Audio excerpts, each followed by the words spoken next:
there was a big Epstein drop on January 30th. And while a lot of people are saying, oh, it's a cover up because we didn't see a lot of new information, the redactedness, the stuff that was not shown, that's actually proof that these investigations into all these criminals are not dead. That's proof that these investigations are alive and well and thriving. And actually, the biggest truth bombs by this whole drop were actually dropped by Elon and a government official. They dropped the biggest, most surprising truth bombs on Epstein. So I'm getting all this and more because it's a little bit confusing, but the fact that we didn't see names in Epstein drop, that is the most exciting part because that proves something big is coming. So let me dive right into it. This episode of Peter's Political Perspective is going to be very exciting because I'm talking about a lot of stuff that people don't talk about. They're trying to go after Trump saying like he's hiding all the files because technically there's like 45% of the millions of files, which is about 2.5 million, that have not been released yet. And so people are saying, well, you said you're going to release all the files. You're not releasing all the files. So you're covering it up. But the government said why some files were excluded. And this is what they said.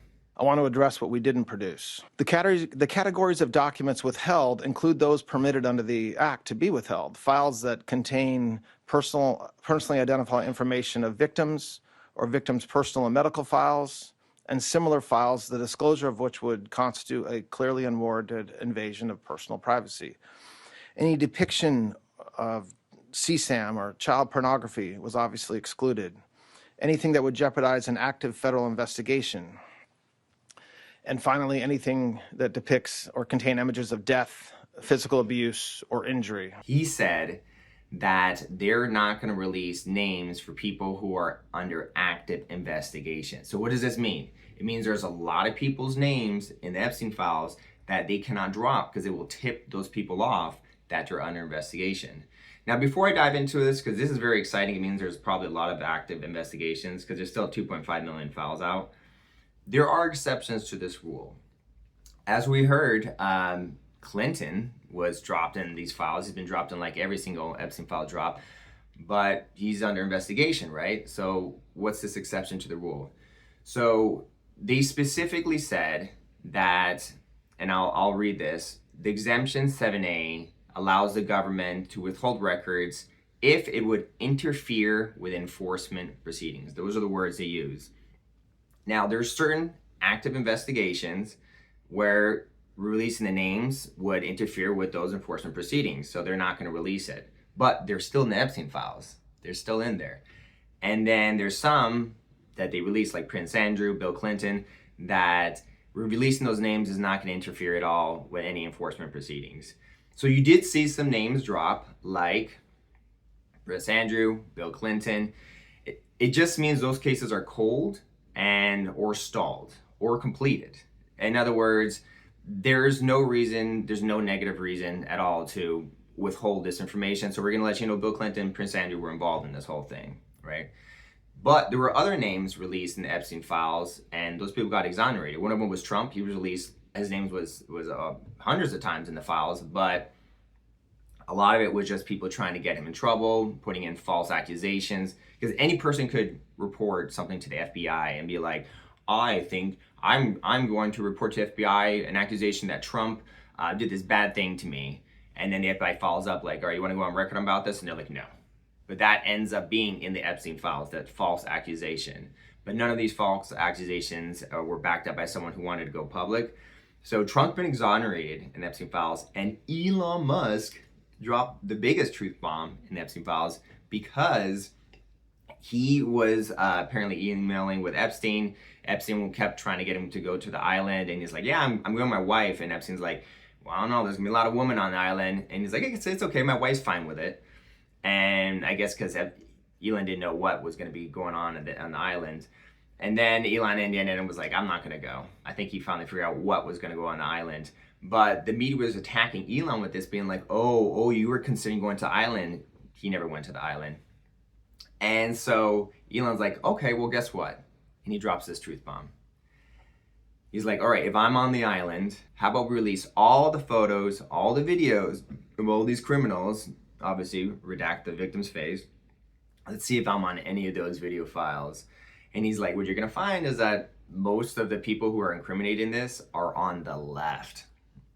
For me, that was the biggest truth bomb of all, because he's basically saying like, all right, go ahead. Because Trump's name and my name, Elon Musk, are in the Epstein files, you're gonna attack us? How about we just look at the videotapes and actually look at the actual crimes?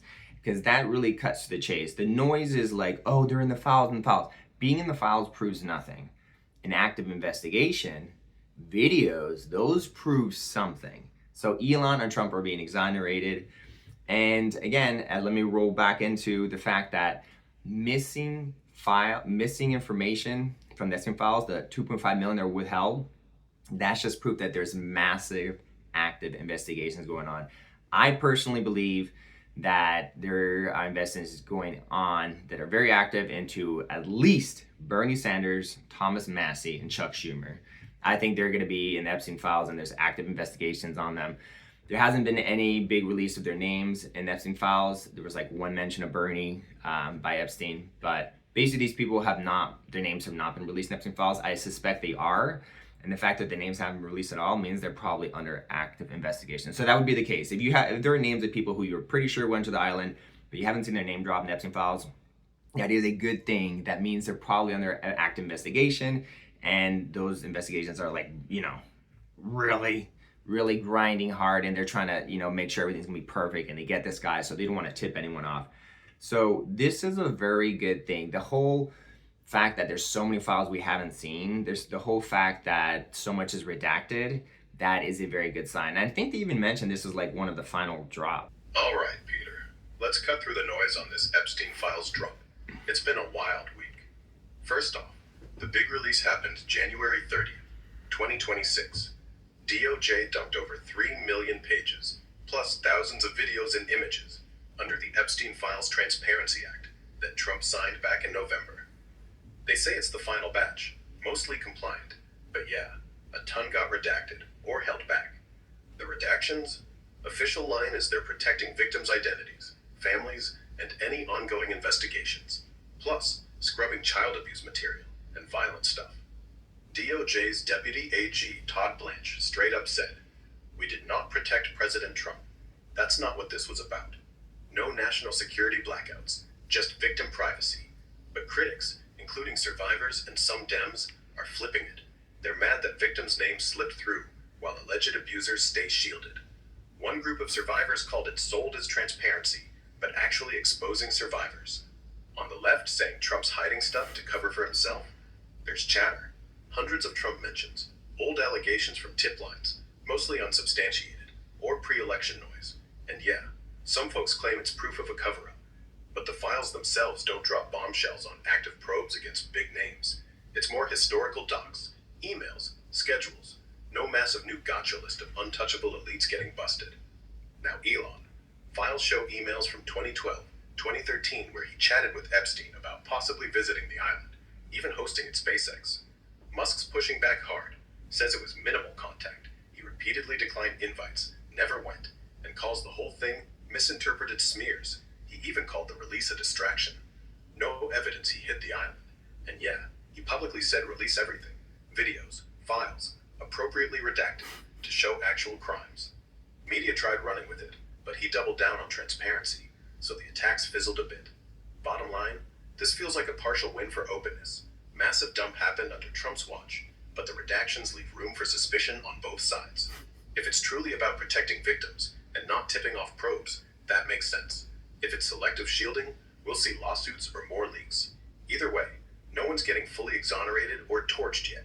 The real proof, still buried in what didn't drop. What's your next angle on the show? This stuff's endless. Yeah, this is a very interesting topic because allegedly, if all these active investigations, once they finish, there won't be a lot of politicians left in the government.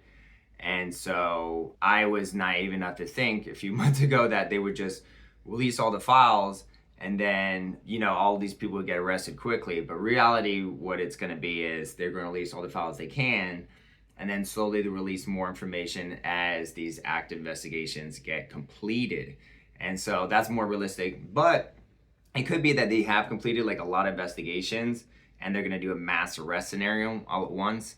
I don't know. What do you guys think in the comment section? Let me know. Subscribe to the channel if you haven't already. I like to do these deep dive analysis with AI, and they're very interesting, and I like to really analyze stories from a different perspective and try to fill you in with all this information that the media does not cover, because you'll hear the superficial story in the media, and I'll give you the deep dive over here. Subscribe if you haven't yet, and leave a comment if you agree or disagree.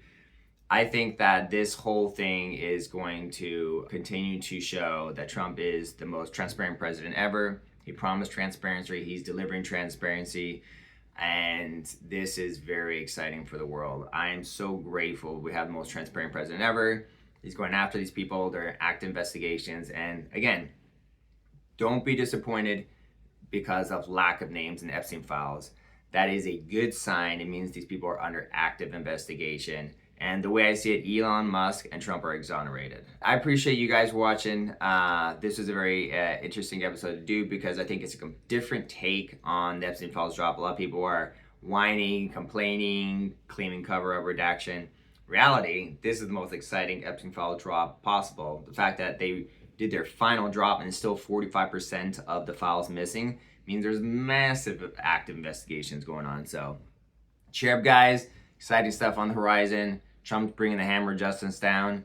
The golden age is here, and everything's just getting better and better. I'm not tired of winning yet. Keep the wins coming. Thank you, Trump. I appreciate it. And just one more thing I wanted to say. I am always Trump's biggest fan, and I don't really criticize him. So if it ever sounds like I'm hating on Trump or criticizing Trump, that ain't happening. I back him and support his decisions probably more than anyone you guys will ever see, because I know that he's got the best team in the world behind him and God. So I fully trust 100% Trump, unless he tells me to get a COVID vaccine. That was the one exception I didn't trust him on. But other than that, 100% trust him. Thank you guys, appreciate it. Have a wonderful day.